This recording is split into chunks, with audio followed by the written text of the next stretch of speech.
លើកនេះជាលើកទី2ពាក្យខ្ញុំបាញ់ឡងដូចជាបាញ់ក្របឃ្លី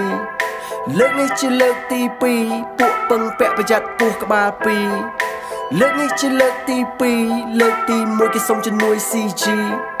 លើកនេះជាលើកទី2អស់ពឹងពាក់តលាក់ចោលដូចធូលីដំណើរជីវិតតែជីវិតលេងដើរដំណើរជីវ័នប្រព័ន្ធគេរៀបទេតើគេរុញខ្ញុំទម្លាក់ចុះពីកម្មជាដើរខ្លាចខ្ញុំល្អជាងគេមិនហ៊ានសរសើរសបាយលីទុកអង្គុយមាត់ទឹកអត់មានលុយចាយដូចផ្កាយពេលព្រឹកគេឲ្យស្រាផឹកគេឲ្យខ្ញុំសបាយតែខ្លួនឲ្យស្អាតហើយជួយគេផ្សព្វផ្សាយជីវិតអ្នកចម្រៀងដូចជាភ្លៀងធ្លាក់មកមេថ្ងៃខ្លាំងរាំងស្ងួតអត់ទាំងលុយផឹកកាហ្វេដូចឡានអត់ស៊ីផ្លេកងត្រាអត់ស៊ីញេគេមិនសបាយចិត្តគេឲ្យការងារ delay អ្នកខ្លះស្អាតណាស់អ្នកខ្លាំងដូចកថោអ្នកខ្លះប្រកែណាស់ប្រកែខាងបចោបជានឹងបចោបជាឲ្យដោះខោផ្កាយភ្លឺជាងគេមិនបានគេហៅផ្កាយចោចោចោចោមិនហៅផ្កាយចោចោចោផ្កាយភ្លឺជាងគេមិនហៅផ្កាយចោចោចោផ្កាយភ្លឺជាងគេមិនហៅផ្កាយចោចោចោផ្កាយភ្លឺជាងគេមិនហៅផ្កាយចោចោចោ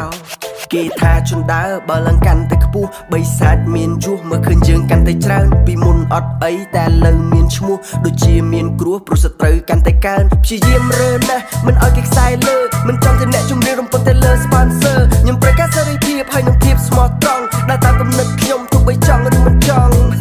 ស៊ីបាយច្រកថងមិនឲ្យអ្នកដំឡងផ្ទះខ្ញុំទិញហើយប៉ុន្តែមិនទាន់ចេញប្លង់កាត់ខ្ញុំកង់ច្រកចូលក្នុងបងខ្ញុំដូចកំភ្លើងដែលគេជឿថាបាញ់ប្រក់អោផ្កាយលើមេផ្កាយវៃចម្លែកផ្កាយភ្លឺជាងគេផ្កាយឯងជាចៅឬក៏ផ្កាយជេផ្កាយឯងជាចៅឬក៏ផ្កាយជេផ្កាយឯងជាចៅឬក៏ផ្កាយជេផ្កាយភ្លឺជាងគេមិនបានគេហៅផ្កាយចៅចៅចៅមិនហៅផ្កាយចៅចៅចៅផ្កាយភ្លឺជាងគេមិនហៅផ្កាយចៅចៅចៅផ្កាយភ្លឺជាងគេមិនហៅផ្កាយចៅចៅចៅផ្កាយភ្លឺជាងគេមិនហៅផ្កាយចៅចៅចៅចៅចៅខ្ញុំកំពុងរៀបចំដំណេកសម្លឹងមើលមេឃឃើញពន្លឺយប់ជ្រៅជាភពឬក៏ជាផ្កាយបើសិនជាផ្កាយមានឈ្មោះអ្វីទៅគ្រប់គ្នាសុទ្ធតែមើលឃើញតើអ្នកណាដាក់ឈ្មោះឲ្យត្រូវឈ្មោះល្អឈ្មោះអាក្រក់ឈ្មោះស្រឡាញ់ឈ្មោះអាគេបាញ់សាច់តែមាត់គេតម្រូវកុំតន់អាមាត់បើសិនមិនស្ទាត់កុំមិនលៀមខ្ញុំចេញមកអភិវឌ្ឍដូចជាគេធ្វើសង្គ្រាមខ្ញុំចេញមកមានរបៀបតែមិនចង់ប្រឡូកប្រឡាក់យើងរស់នៅក្នុងសង្គមដែលគេស៊ីក្បាលកាក់មិនដែលជាស្អប់គេតែគេលួចស្អប់យើងគេរៀបចំផ្លូវលេងប្រកួតប្រជែងជាមួយនឹងយើងពួកនេះដូចកថាពួកអាចោរត់ពួនវាចាំតែវាយបហានៅពេលដែលយើងភ្លេចខ្លួននេះជាសំឡេងនេះគឺជាសារនេះជាសំឡេងដែលផ្ញើចេញពីប្រុសឡានេះជាសំឡេងផ្ញើចេញពីក្រុមមិនចង់ឲ្យអ្នកដើរទៅធ្លាក់ដូចជាខ្ញុំសួស្ដីខែកដឹកដល់ខែដឹកកដាប់ប្រែកាអ្នកកដ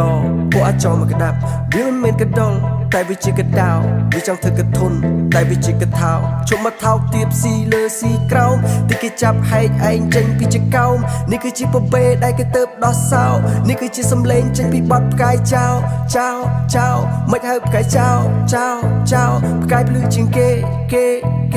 មិនហៅផ្កាយចោចោចោផ្កាយភ្លឺជាងគេមិនហៅផ្កាយចោចោ